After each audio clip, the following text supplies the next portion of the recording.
The hallway shouldn't have been that loud. Severance Hospital had a policy. 2 nurses had explained it to anyone who would listen that morning about media personnel beyond the East Wing corridor. There were lanyards. There were clearly marked boundaries. There were, technically, security personnel stationed at intervals. None of it mattered. By 9:47 in the morning, there were 11 camera crews, a mobile satellite uplink van parked illegally outside the ambulance bay, and approximately 40 journalists operating at various levels of panic in a hallway that smelled like antiseptic and someone's spilled coffee. Doctors moved in clusters, speaking in low, urgent tones. 2 administrators were arguing near a supply closet. A nurse walked quickly past everyone with a clipboard pressed to her chest like a shield. And in the middle of all of it, at the small table that had been set up with absolutely no advance warning next to the nurses' station on the 4th floor, a man in a dark coat signed a document. He signed it calmly, the way someone signs a receipt. The news alert had broken 40 minutes earlier, and by the time it hit the major broadcasting networks, the headline had already been translated into 4 languages. Feared Korean crime figure Kang Joon-Hyuk publicly adopts terminally ill foreign child. Press conference, Severance Hospital, underway now. The cameras crowded forward. A reporter near the front, young, slightly out of breath from running up 4 flights of stairs, shoved a microphone forward and said loudly, "Mr. Kang, why her? Of all the children, why this girl?" Kang Joon-Hyuk capped the pen. He didn't look at the reporter. He didn't look at the cameras. He straightened the sleeve of his jacket with 2 fingers, handed the document back to the lawyer at his left, and turned and walked toward the room at the end of the corridor. Nobody followed him in. And in that room, in a hospital bed adjusted to a 45-degree incline, a small girl lay with an oxygen tube resting under her nose and both hands folded in her lap. Her eyes were open. She'd been listening to the noise in the hallway for the last 20 minutes with an expression that suggested she found the whole situation mildly exhausting. Her name was Olivia. She was 11 years old. She was, according to 3 separate specialist reports, likely to be dead before her 12th birthday. And she was, as of approximately 9:51 that morning, legally the adopted daughter of one of the most feared men in South Korea. She looked at the man who'd just walked into her room. He looked at her. Neither of them spoke for a moment. Then Olivia said, "There are a lot of cameras out there." "Yes," he said. "Did you warn the hospital?" A pause. "No." She looked at him for another second. "Okay," she said, and turned back to the book in her lap. He stood in the doorway a little longer than he probably intended to. Welcome to Afro-Korean drama. Every story you hear on this channel is written and produced originally, for this audience, for this community. This episode is about what guilt looks like when it finally runs out of places to hide, and what it costs a person to stop hiding it. If you love cross-cultural drama that goes deeper than the surface, you're exactly where you belong. Hit that subscribe button, drop a comment with where you're watching from and what time it is. I want to know how far this story is traveling. Now, let's go back 3 weeks. 3 weeks earlier, Olivia had been in a different room in the same hospital, smaller, less private, curtain instead of a wall between her and the next patient. She'd been there for 6 weeks at that point, which meant she'd had time to learn the names of most of the nursing staff, memorize the meal rotation, and finish 2 of the 4 medical textbooks she'd brought with her from Johannesburg. She hadn't brought them to be impressive. She'd brought them because she wanted to understand what was happening to her own body, and nobody had offered to explain it in terms she found satisfying. Dr. Shin Jae-won, her primary hematologist, a thin, tired man in his late 40s who seemed to genuinely care but was perpetually overwhelmed, had explained it to her twice in simple language. She'd asked him to explain it again, not simply. He'd looked at her for a moment like he was recalibrating something, and then he'd sat down and explained it properly. The condition had a long name that Olivia had written in the margin of her notebook and underlined. The short version was this: her blood didn't clot the way it should. Her immune system processed certain proteins wrong, and the reason it processed them wrong wasn't genetic. It wasn't something she'd been born with. It was acquired. Something had been done to her blood years ago that had changed the chemistry of it in ways that were only now, years later, becoming critical. The medication had done it. A drug she'd been given as a small child. She'd been 5, maybe 6, she barely remembered, as part of a treatment program. She'd been sick then, too, a different illness, less serious.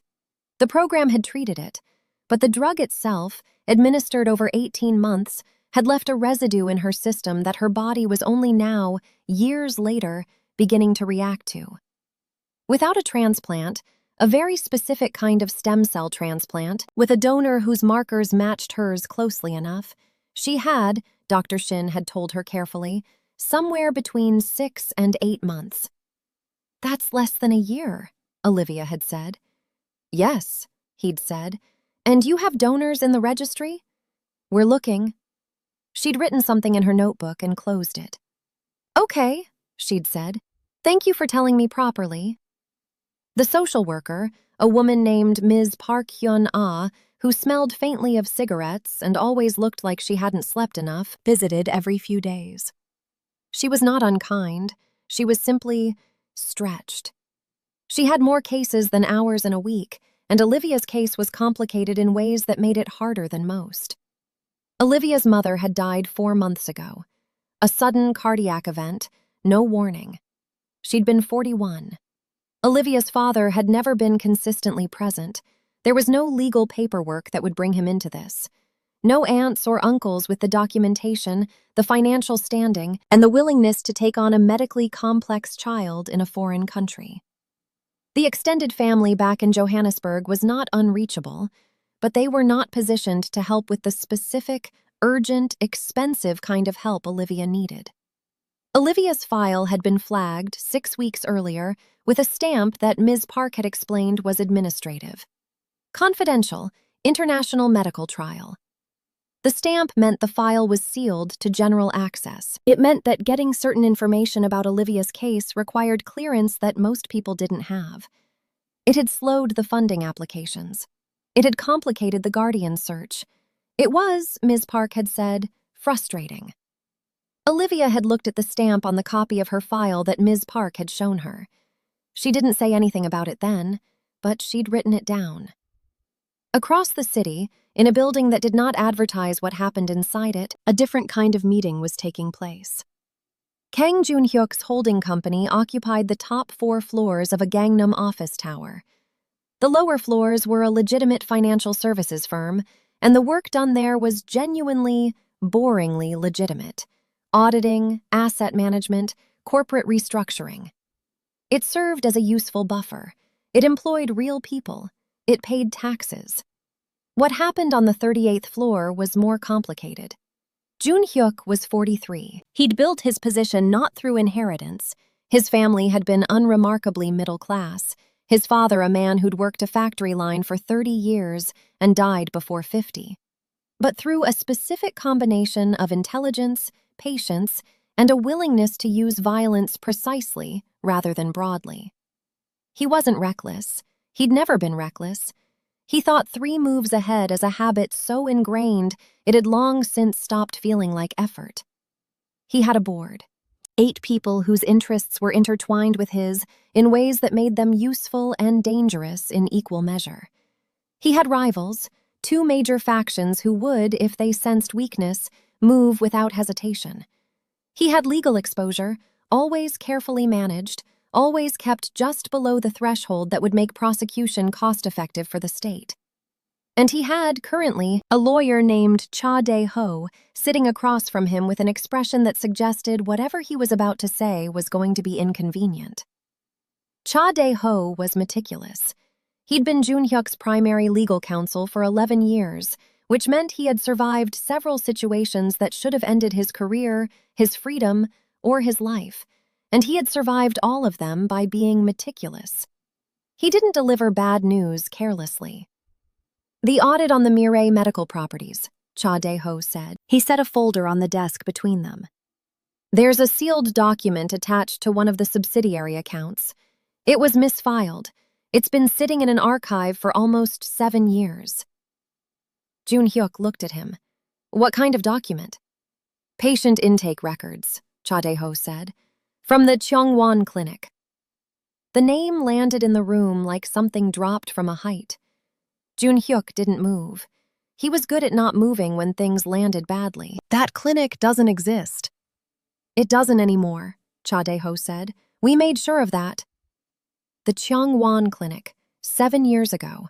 A name Joon-Hyuk had not thought about in roughly 4 of those 7 years, not because he'd forgotten it, but because he'd decided it was finished. A hospital director named Oh Sang-bum, who had been running, under the cover of a private pediatric care facility in the northwestern outskirts of Seoul, a series of international medical trials.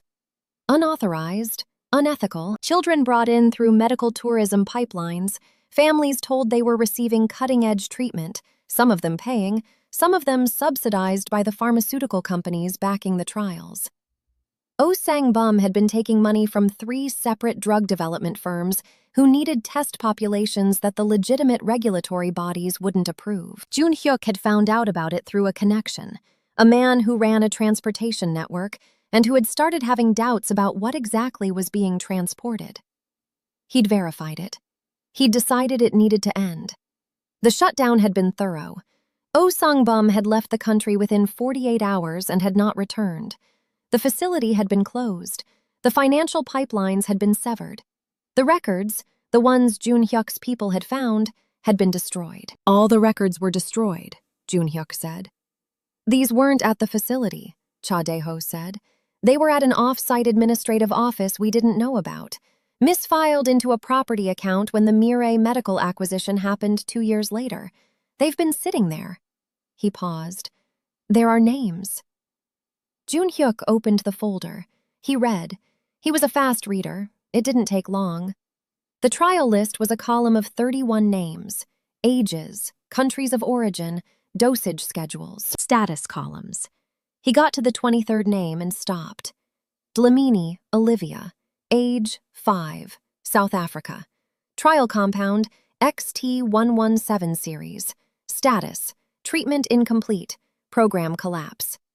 He read it again. Then he set the folder down on the desk, very carefully, and was quiet for a long time. Cha Dae-ho, who had worked for him for 11 years and knew him extremely well, said nothing. He waited. XT117, Joon-Hyuk said finally. What is that? I've looked into it, Cha Dae-ho said. It was an experimental immunomodulating compound, early stage. The drug companies were testing long-term tolerability in pediatric populations. He paused again.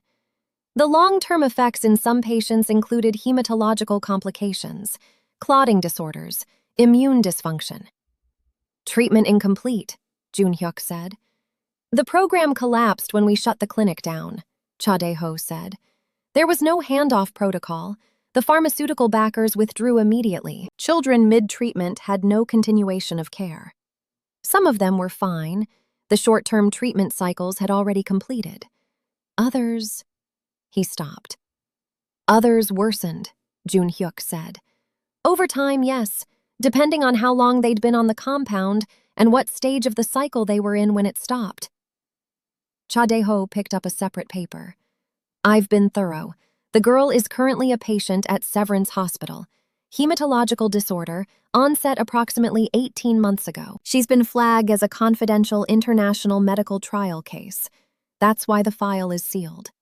There's a social worker trying to secure funding for a transplant. She has no legal guardian. Her mother is dead. The afternoon light came in through the floor-to-ceiling windows at an angle.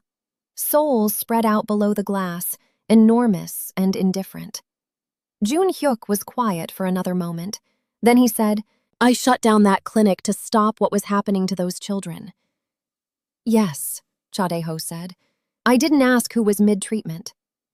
Cha Dae-ho didn't answer that. There wasn't a good answer to it. Joon-Hyuk closed the folder. He stood up, walked to the window, and looked out at the city for a while. His reflection was faint in the glass, the angle wrong for a clear image. He looked like a man standing at the edge of something. Pull up everything on her, he said. Medical files, social services records, the transplant assessment. Everything. Cha Dae-ho gathered the folder. And then? Then I'll tell you what's next, Joon-Hyuk said. He went to the hospital 4 days later. He didn't announce it. He came early, before the hospital's visiting hours were technically in effect, which was not a problem for a man whose lawyer had quietly contacted hospital administration the previous afternoon. He wore a plain coat, nothing that would attract particular attention, and he came without the 2 men who usually walked within arm's reach of him in public. He told them to stay in the car. He stood in the corridor outside the ward and watched through the glass panel in the door. Olivia was sitting up in her bed with a book propped on her knees. A student-sized medical textbook, the kind with the laminated cover that medical schools used. She was reading with the full and serious attention of a person who was reading something they actually needed to understand, not just get through. A nurse came in to adjust something on her IV stand. Olivia didn't look up from the book, but she said something. Joon-Hyuk couldn't hear it through the glass, and the nurse laughed, a quick, surprised laugh, and said something back. Olivia smiled without looking up. He stayed for about 12 minutes. Then he left. The board meeting 3 days after that was tense in the specific way that board meetings with Madame Sol Yeon-jae tended to be tense. Controlled, formal, and underneath the formality, something sharp and dangerous, like a blade in a display case. Sol Yeon-jae was 61. She had been on the board for 9 years. She had survived longer than any other board member in an environment where board membership was not a particularly safe position, and she had survived it by being, consistently, the most strategically intelligent person in any room she entered. She was also, in Joon-Hyuk's private assessment, the one person at the table he could not afford to underestimate, ever, under any circumstances. She knew about the hospital visits. Of course she did. "You've been to Severance Hospital twice in the last week," she said. She said it in the middle of a discussion about Northern Territory logistics, which was exactly the kind of strategic disruption she favored. The non sequitur that reframed an entire room. "The second time you stayed longer." Several faces around the table shifted, not dramatically, just slightly. Joon-Hyuk looked at her calmly. "That's accurate." "The girl," Sol Yeon-jae said, "the African child. I've done some reading." She set her hands flat on the table. "I want to be direct with you, Joon-Hyuk. What you're considering, and I believe you are considering something, would be visible. Whatever the reason, whatever the private logic, the public reality is that a man in your position, drawing attention to himself through an act of charity that invites media scrutiny and potentially opens historical questions about your past activity." She paused. "It is a weakness that our rivals will read as distraction. It is an exposure we cannot absorb right now." "Thank you for your concern," Joon-Hyuk said. "I'm not expressing concern," she said. "I'm telling you what happens next if you do this. I've run the scenarios. The Northern faction has been watching for a signal that you're not focused. This would be that signal. We'd be managing 2 threats simultaneously, external and investigative, and the timing is bad." She looked at him steadily. "I'm also telling you, as someone who has been in this room longer than most of the people here, that Chemyeon matters. What you do in public reflects on everyone at this table. If you do something that looks like guilt, Joon-Hyuk, if it looks like you are confessing to something, it will be read that way. By rivals, by investigators, by this board." She let that sit. "Guilt is something other people project," she continued. "It is not something we perform." The room was quiet. Joon-Hyuk looked at Sol Yeon-jae for a moment. Then he said, "Are you finished?" "For now," she said. He didn't respond. He moved the meeting forward. But walking back through the corridor afterward, alone, his phone in his hand, and the city noise filtering up from 38 floors below, he thought about the word she'd used. Guilt. Not wrong, he thought, just incomplete. He went back that night. No lawyer, no security in the room. He'd told the night nurse on duty, a young man named Kwon who had accepted a quietly offered sum to ensure the corridor was unoccupied for the next 30 minutes, that he'd be brief. Olivia was awake when he came in. It was after 10. She should probably have been sleeping, but she had the textbook out again, and the bedside lamp on, and the expression of someone who had decided they weren't tired. She looked up when he came in. "You again," she said. "Me again," he said. He pulled the visitor's chair close to the bed and sat down. "Can I talk to you about something?" "Okay," she said. She closed the book. This time she looked at him fully, not guardedly, not with calculation, but with the particular attentiveness of a child who has had to learn to read adults quickly, who knows that adults don't always say directly what they mean, and who has decided to pay close attention to the difference. He was quiet for a moment. He hadn't fully decided, before he walked in here, how to do this. He'd spent most of his adult life knowing precisely how to walk into a room and control what happened in it. This room was proving more difficult. 7 years ago, he said, there was a medical clinic in the northwest of Seoul. It was running trials on children, unauthorized. The families didn't fully understand what was being done. Some of them were from other countries, brought here under the pretense of specialized treatment. He looked at his hands. I shut it down, violently, quickly. I believed I was stopping something that needed to be stopped. Olivia watched him. I didn't ask questions about who was mid-treatment when I shut it, he said. I destroyed the records. I severed the funding. I believed it was done. He looked up. Your name is on the trial list. You were on a compound called XT117 for 18 months, and the program collapsed before the treatment cycle was complete. What it did to your blood, the reason you're in this hospital, that's a consequence of what I did. Not entirely, not simply, but in the chain of events. He stopped. Olivia hadn't moved. She was looking at him with an expression he couldn't fully decode. Something older than 11 in it, something that had learned not to react immediately. Are you saving me? She said, or saving yourself? He didn't answer right away. She didn't push him to. She waited, which was itself remarkable, the patience of it, the willingness to let the silence be what it was. Both, he said finally. I think both. I don't know if I can separate them. She seemed to consider that for a moment. Then she said, At least you didn't lie. I try not to. People who hurt other people usually lie about it, she said. They say it wasn't them, or they say they didn't know, and they act like not knowing is the same as not being responsible. She looked at the book in her lap. I read about the clinic. I found some things in public records that the social worker didn't tell me about. I've been trying to figure out why my file has that stamp on it. I didn't have the full picture yet. He looked at her. How long have you been investigating? About 3 weeks, she said. The stamp was interesting. She paused. You said both. You want to save yourself. What does that mean for you? Because I don't need someone saving themselves at me.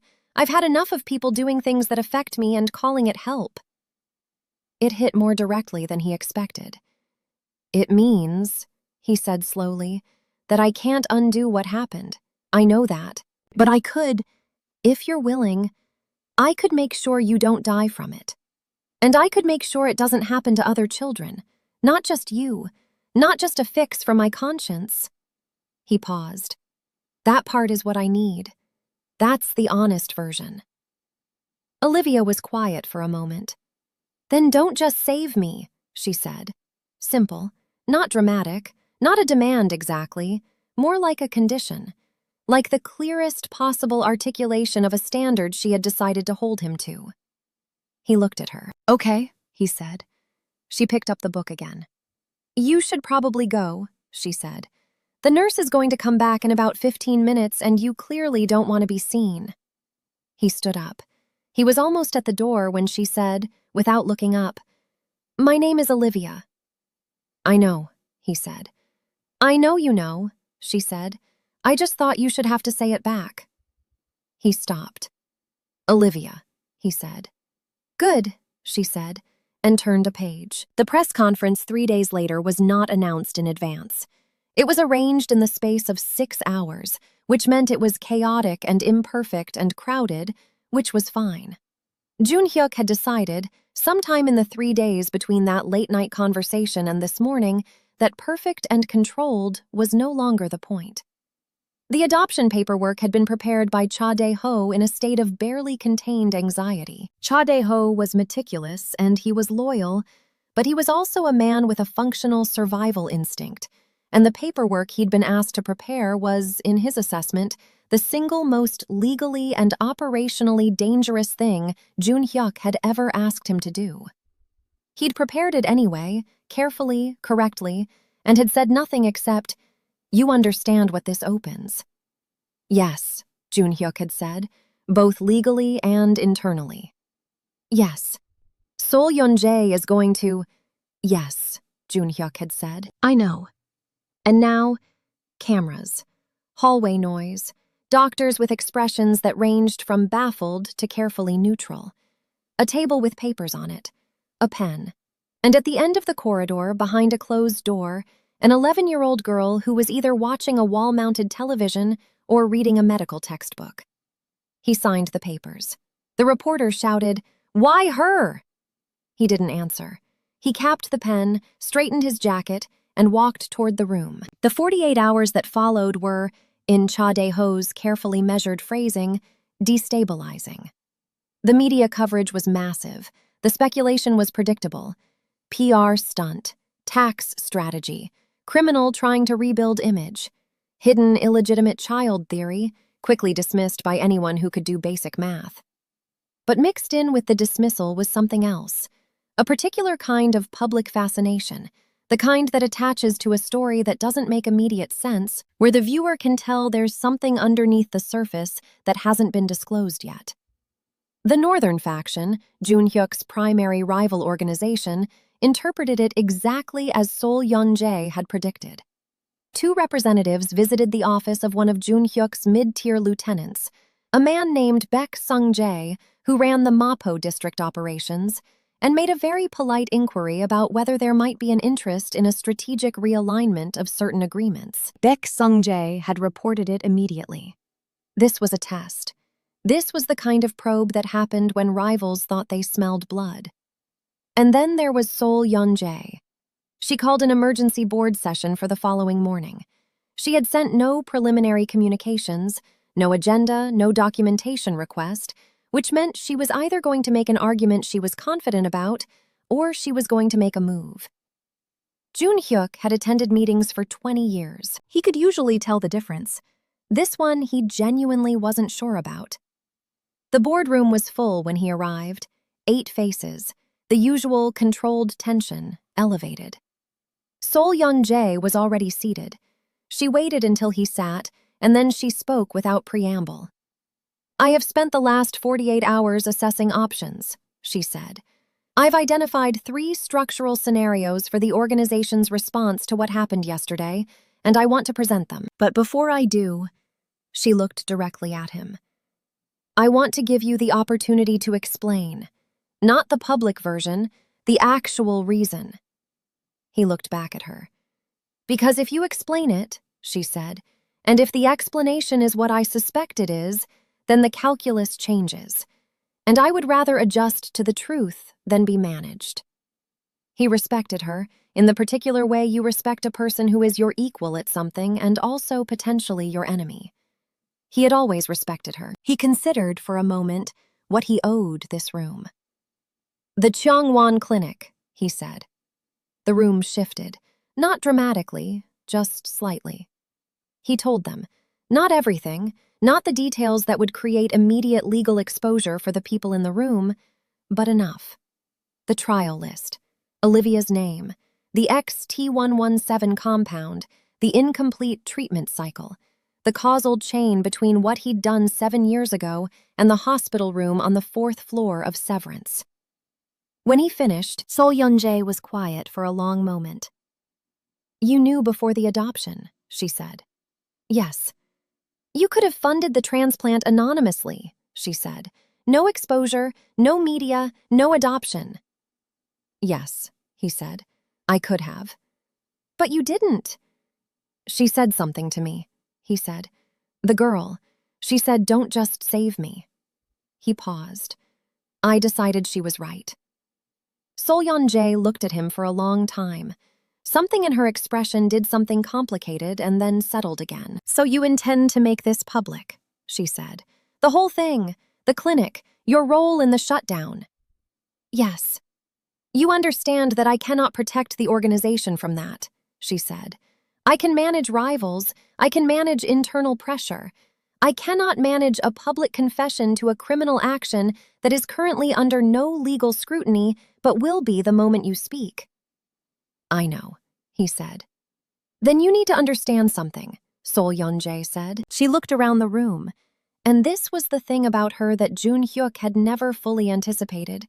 The thing she did that consistently surprised him, even now. She looked around the room, and her expression was not contemptuous. It was almost something like grudging acknowledgement. "I have spent 9 years on this board protecting interests. That is what I do, and I will tell you plainly that what you're proposing to do is not in the organization's interest." She paused. "But I won't move against you." A silence. "I won't support this publicly," she continued. "I want that understood. But I won't move against you. What you're walking toward—" She stopped briefly. "I won't be the one to pull you back from it." Baek Sung-jae across the table leaned forward. "The Northern faction—" "I'll handle the Northern faction," Joon-Hyuk said. "How?" "Directly," Joon-Hyuk said. "The way I've always handled things that needed to be handled directly." The journalist's name was Im Soo-bin. She was 29, worked for an independent news outlet that specialized in investigative reporting, and she'd been following the Chongwon Clinic story, obliquely because the records were sealed and the direct path was unavailable, for about a year and a half. She'd been trying to find connections between the pharmaceutical companies that had backed the trials and their current investors. She hadn't expected the story to come to her. Joon-Hyuk's office called Im Soo-bin's outlet the morning after the board meeting and requested a meeting. She sat across from him in a conference room with a recorder on the table and a notepad in her lap, and the slightly cautious expression of a journalist who has been offered something large and is trying to determine what it costs. "I'm going to tell you what happened at the Cheongwon Clinic," Joon-Hyuk said. "I'm going to tell you my role in the shutdown. I'll give you access to documentation that survived. There's a sealed file in an audit archive that my lawyer will make available to you. I'll answer questions." He paused. "I want it published as a complete account, not speculative, not sourced to anonymous tips. Complete." Im Soo-bin looked at him. "Why now?" "Because someone was harmed by what I did," he said. "And she was right that anonymously fixing one person doesn't fix the problem." "The girl," Im Soo-bin said. "Her name is Olivia," he said. Im Soo-bin wrote something in her notepad. "If I publish this, you understand your legal exposure." "I've had that conversation with my lawyer at considerable length," he said. "Yes." She wrote something else.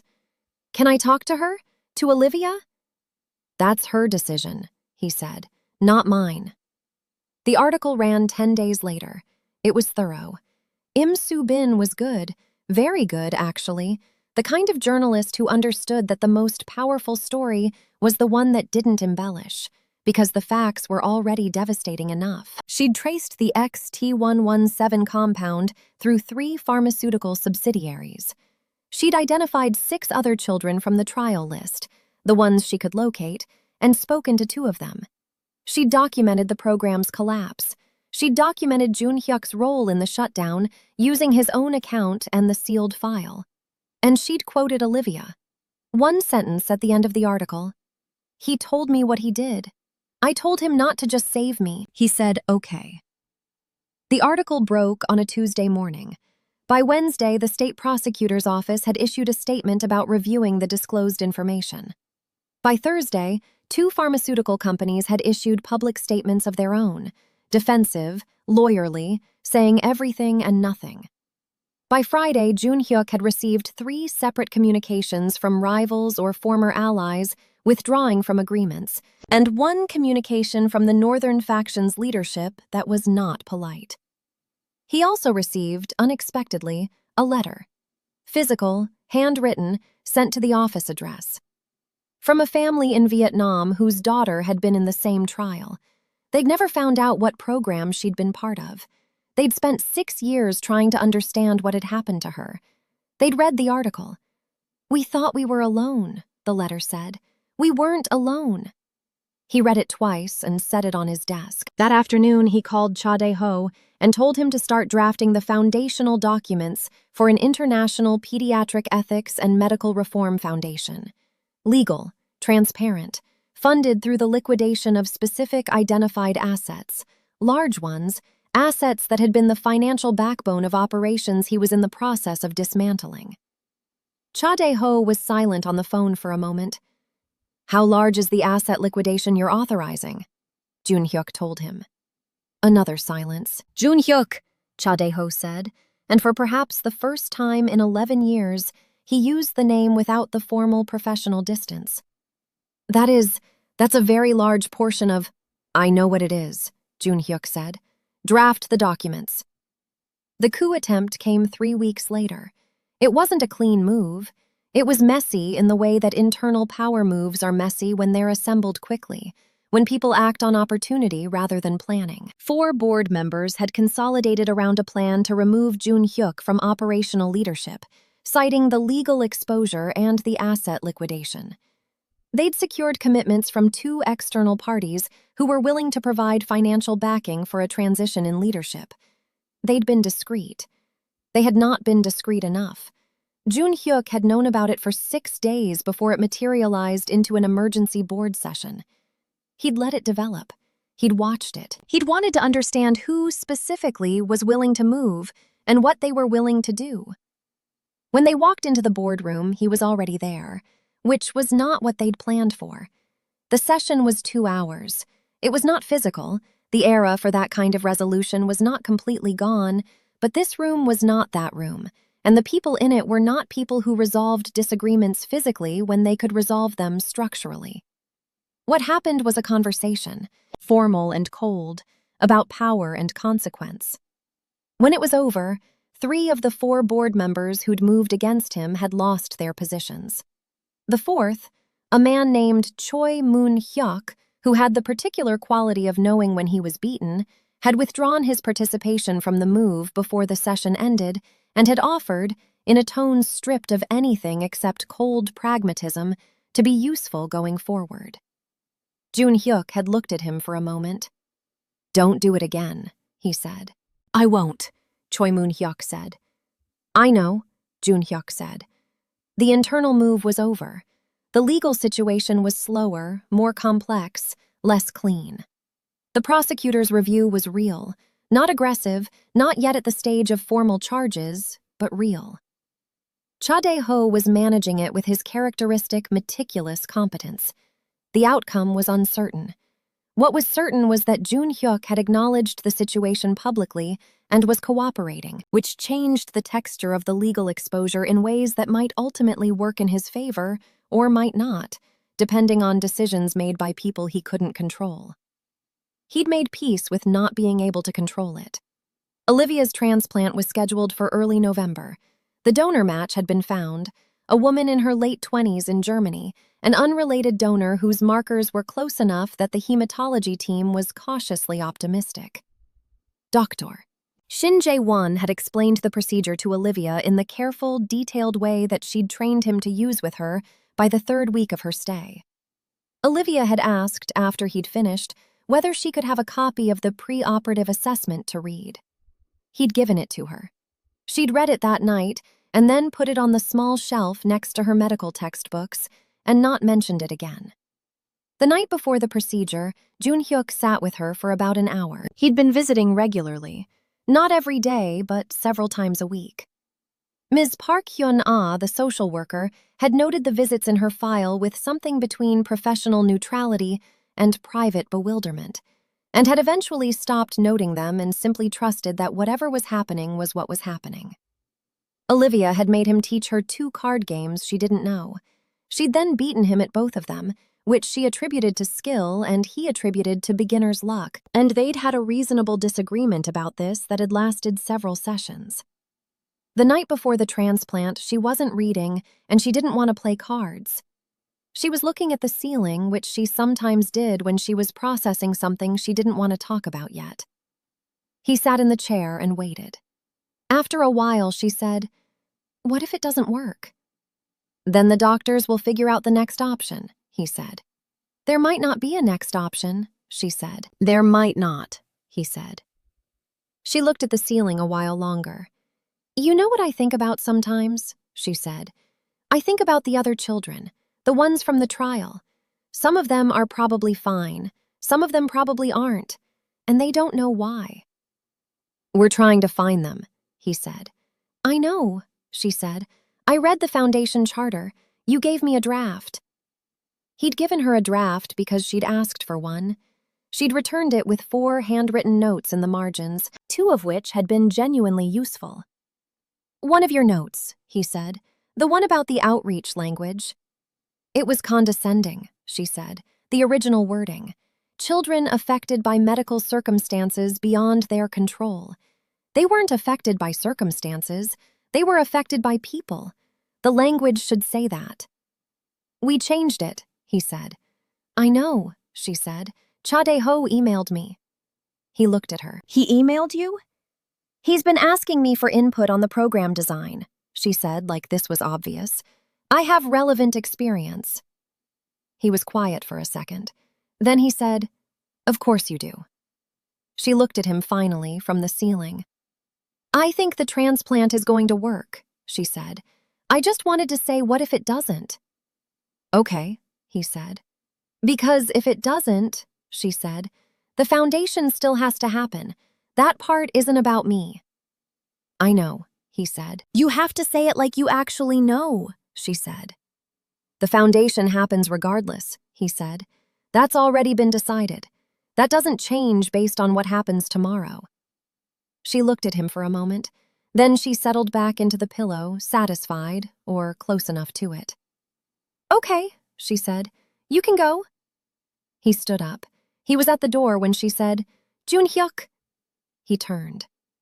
"Thank you," she said. "Not for the money, for sitting here." He didn't have a response to that. He stood in the doorway for a moment, and then he nodded, and then he left. The transplant took 9 hours. He didn't leave the hospital. He sat in the family waiting area, the one with the uncomfortable plastic chairs and the vending machine that had 3 selections stuck. And he was there when Dr. Shin Jae-won came out at 11:40 at night and said the procedure had gone well, that the initial readings were encouraging, that they'd know more in the coming weeks as the engraftment process progressed, but that the early signs were, carefully, cautiously, good. Joon-Hyuk sat with that for a moment. He said, "Thank you." And Dr. Shin Jae-won looked at him for a beat. This man who had shut down a hospital years ago and sat in this waiting room all day in his expensive coat because a child's medical procedure was happening, and said simply, "She's going to want to see you when she wakes up, probably to show you something she's been reading." The recovery was slow.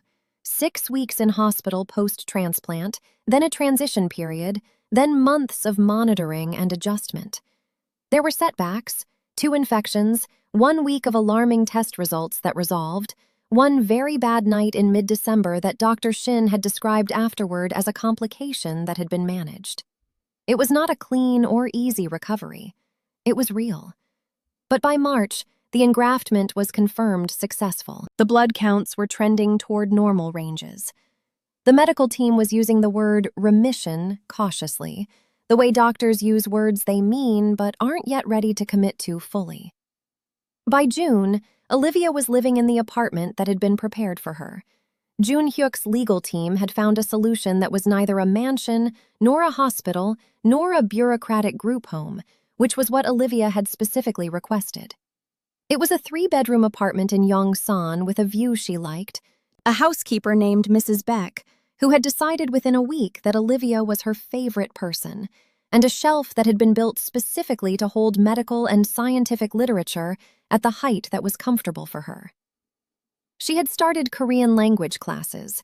Her existing comprehension was good, her conversation was faster than anyone expected, and her specialized medical vocabulary was frankly better than some first-year residents. She had also started a correspondence with 3 other families identified through the Foundation's outreach, families from the original trial list.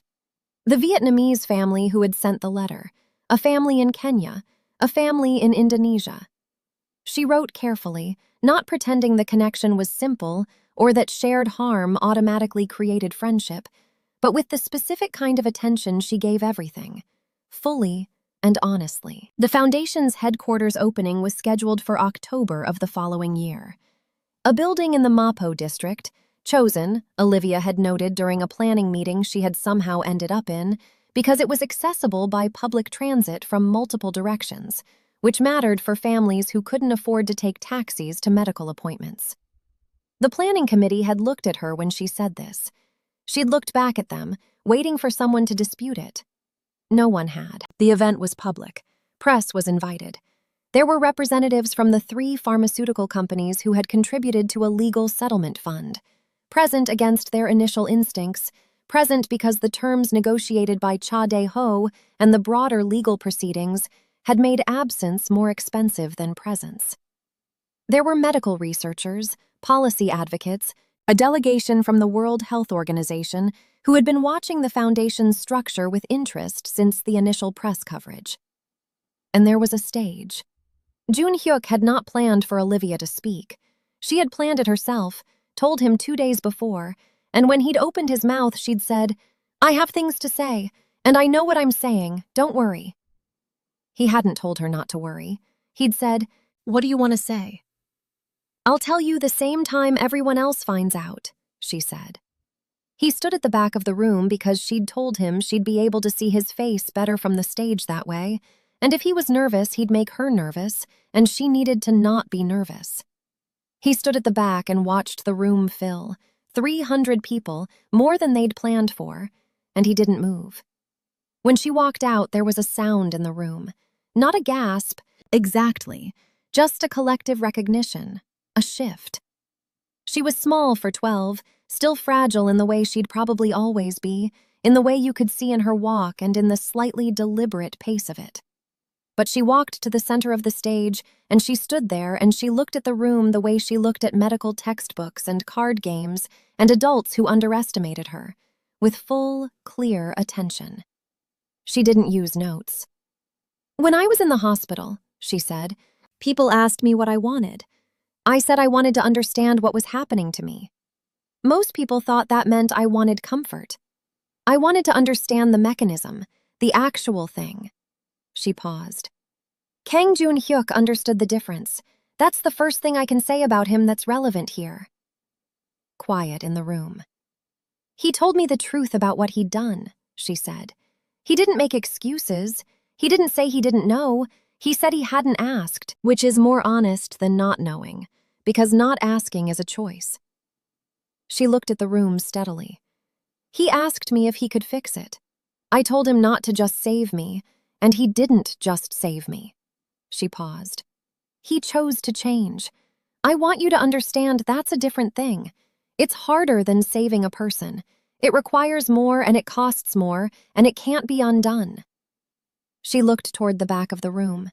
He looked back at her. "There are children from this program in 3 countries who now have access to treatment they didn't have 18 months ago," she said.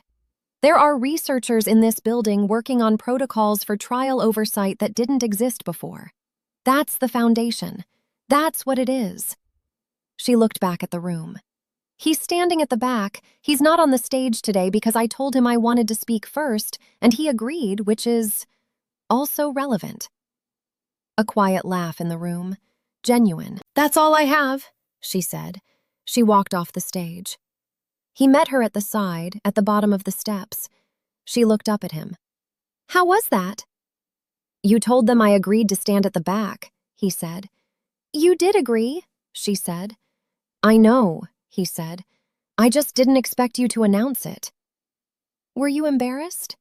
He thought about it. "No," he said. "Good," and took his hand, the way she'd started doing a few months ago. Matter-of-factly, without ceremony, The way you take the hand of someone who is yours in some form you don't have a perfect word for. Not parent, exactly. Not benefactor. Something that had grown from something darker into something neither of them had planned. The cameras were still flashing. He didn't look at them. She didn't either. They stood at the edge of the stage, in the noise and the light, and he thought about a sealed document in an archive and a girl in a hospital bed with a medical textbook on her knees, and the distance between those two things, which was, he understood now, not a story about rescue at all. It was a story about the courage it takes to stop and ask who comes after. He'd stopped, late, imperfectly, at real cost, and she was alive and standing beside him, and that, he thought, was not nothing. It was, in fact, the most important thing he had ever done. This story was about the distance between guilt and responsibility, and what it costs to close it. Do you think Joon-Hyuk's redemption was genuine, or was it still, at its core, about him? And when Olivia said, "Don't just save me," do you think she knew exactly what she was asking him to carry? Drop your thoughts in the comments. If stories like this are what you come here for, the kind that go deeper than the surface, hit subscribe so you're here for the next one.